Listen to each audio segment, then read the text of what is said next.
Di tengah hamparan Laut Jawa, ketika kapal-kapal asing hanya dianggap pembawa rempah dan berita, datanglah seorang lelaki dari jauh, namanya Maulana Malik Ibrahim. Namun kelak masyarakat menyebutnya dengan penuh hormat Sunan Gresik, sang pembuka jalan dakwah Wali Songo pada awal abad ke-15. Angin malam Gresik membawa aroma garam yang mengering di bibir pantai. Di balik debur ombak, perahu kecil merapat perlahan. Seorang lelaki turun, langkahnya pelan, namun sorot matanya menyimpan tekad yang sulit diukur. Dialah Malik Ibrahim, berkelana dari Champa, membawa ilmu dan membawa misi suci yang tak mudah dipahami manusia pada masanya. Beliau tidak datang sebagai penakluk, bukan pula pedagang yang mengejar untung. Ia datang sebagai penyembuh luka-luka masyarakat yang haus ilmu.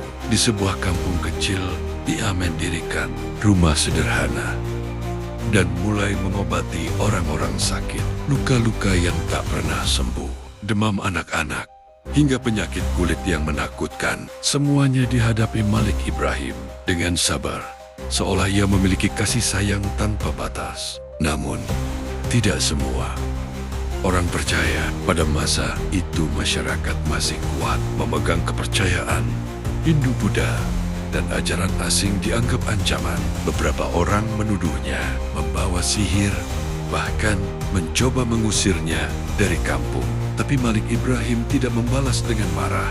Ia justru tersenyum dan membalas keburukan dengan doa. Lambat laun, sikapnya meruntuhkan rasa curiga yang telah tumbuh bertahun-tahun. Hari demi hari, sembari mengelola pendidikan anak-anak kampung, ia memperkenalkan ajaran Islam dengan cara paling lembut. Ia tidak memaksa, tidak menghakimi. Ia mengajak masyarakat memahami Tuhan melalui budi pekerti, ketulusan, dan kepedulian sosial. Dan karena itulah dakwahnya begitu mudah diterima. Saat itu, banyak nelayan mengaku bahwa badai di laut menjadi lebih tenang setelah sang ulama memanjatkan doa. Anak-anak yang tadinya sakit kembali berlari di pantai, dan para perempuan bersyukur karena keluarga mereka akhirnya terbebas dari rasa takut. Harapan baru tumbuh, dan nama Malik Ibrahim perlahan menjadi cahaya bagi masyarakat pesisir.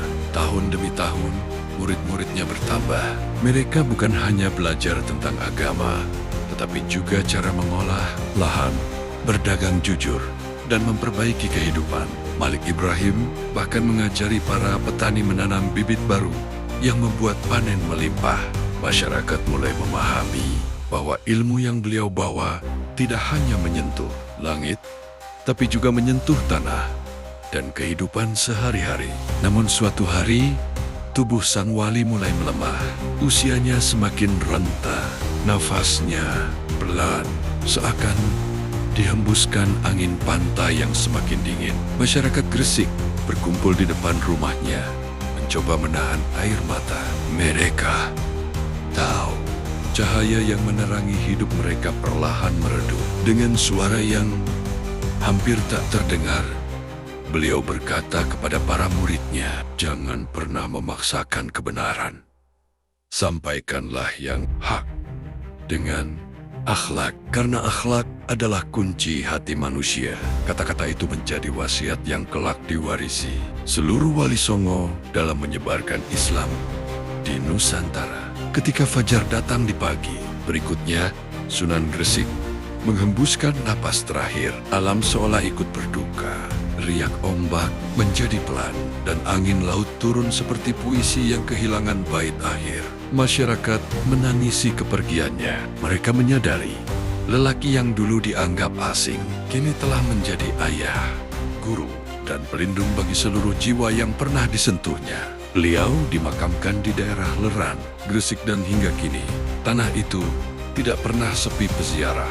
Orang datang dengan harapan, orang datang untuk belajar, dan orang datang untuk mengingat perjuangan seorang lelaki yang tak pernah menghunus senjata, tetapi menaklukkan hati dengan kasih sayang. Demikianlah kisah Sunan Gresik, pembuka halan dakwah Cahaya pertama yang menerangi tanah Jawa dari beliaulah.